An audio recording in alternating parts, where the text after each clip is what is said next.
So we are going to see about some points of Java now. Java is high-level object-oriented programming language developed by the Sun Microsystems, and this is very similar to C++. Okay, so C++ means nothing but it is also a programming language. Okay, and it is very similar to Java. Okay, object-oriented programming language.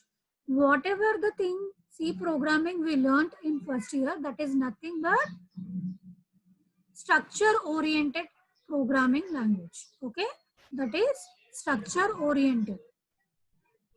Okay, now the Java which we are going to learn here, it is nothing but object-oriented programming language.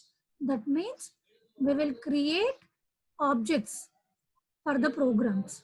Okay, so object oriented it is. So what is object, how to create the object, and what is the syntax of object to create the object, all these things we will see. Okay, in the next topics we are going to see. Okay, Java is high level object oriented programming language. Okay, this is object oriented. That means everything is related to current things, reality things. It will be related to reality things. Okay. Now, it is a platform dependent language. It is a platform independent language. That means it is not dependent on any platform. Okay. Platform independent means nothing but it will not depend on the platform. Without depending on any platform, it will give the correct output to us. Okay. It is designed to work in the distributed environment on the internet. So that is nothing but web applications. Mostly we will use Java in web applications. See, whenever we are opening some pages in the internet, we can view that Java pages. Those all are Java pages. So those will be created by using Java. Okay. So in distributed environment means nothing but internet. Okay. So in web applications, mostly Java will be used to develop the pages. Okay. Java programming language is simplified to eliminate language features that of common programming errors. So if we are using Java programming language, we can eliminate the common programming errors. Okay. Java source code files are compiled into a format called bytecode, which can then executed by Java interpreter. So Java source code. Source code means nothing but whatever the code we are writing.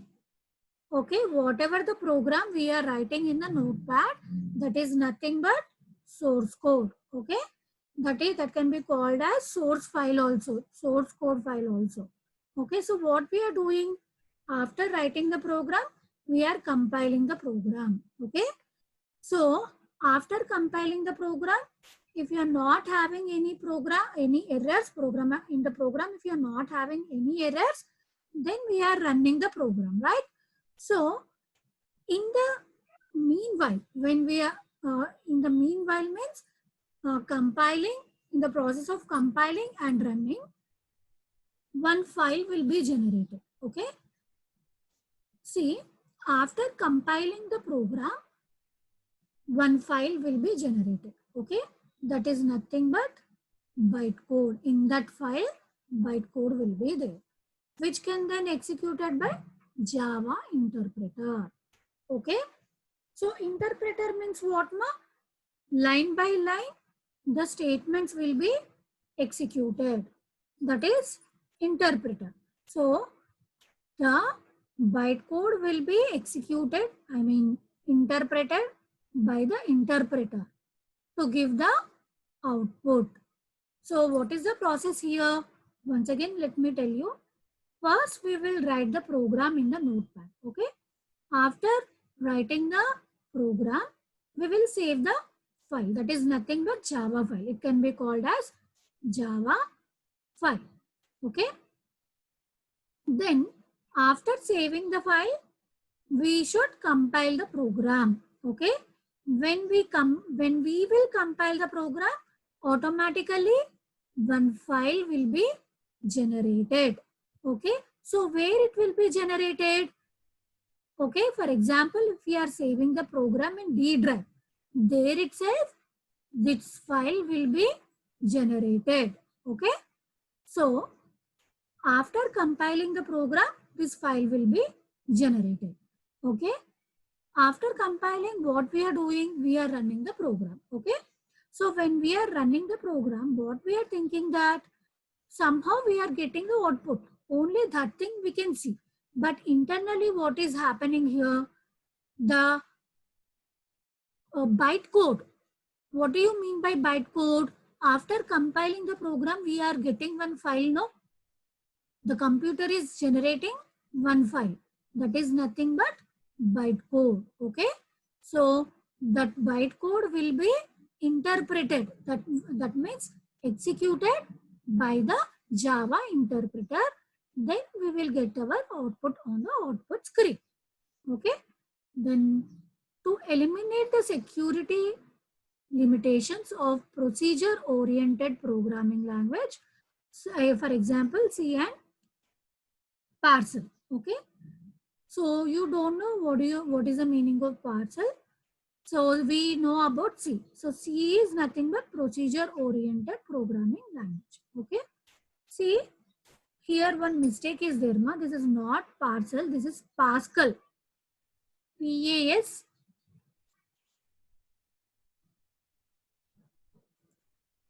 This is nothing but PAS.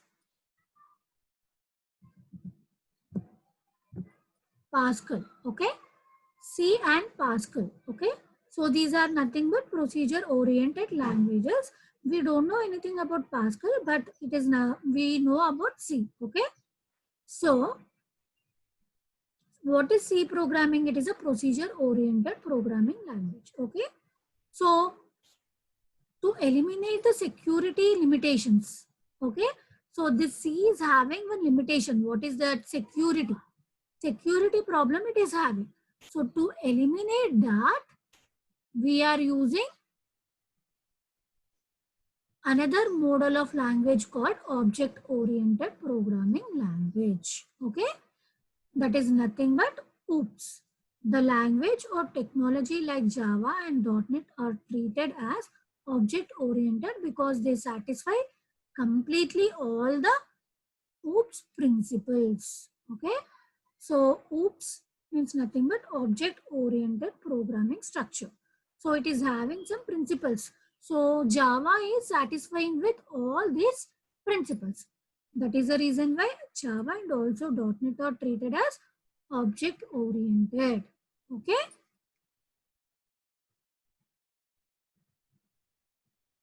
Independent language. Java is platform independent language. That means what? It is not depending on the platform. Okay. It is not depending on the platform. What do you mean by the platform? Source See, code. we can have, no, not source code. Platform means nothing but the type of hardware, the type of software, the type of devices it is using. Okay. That is the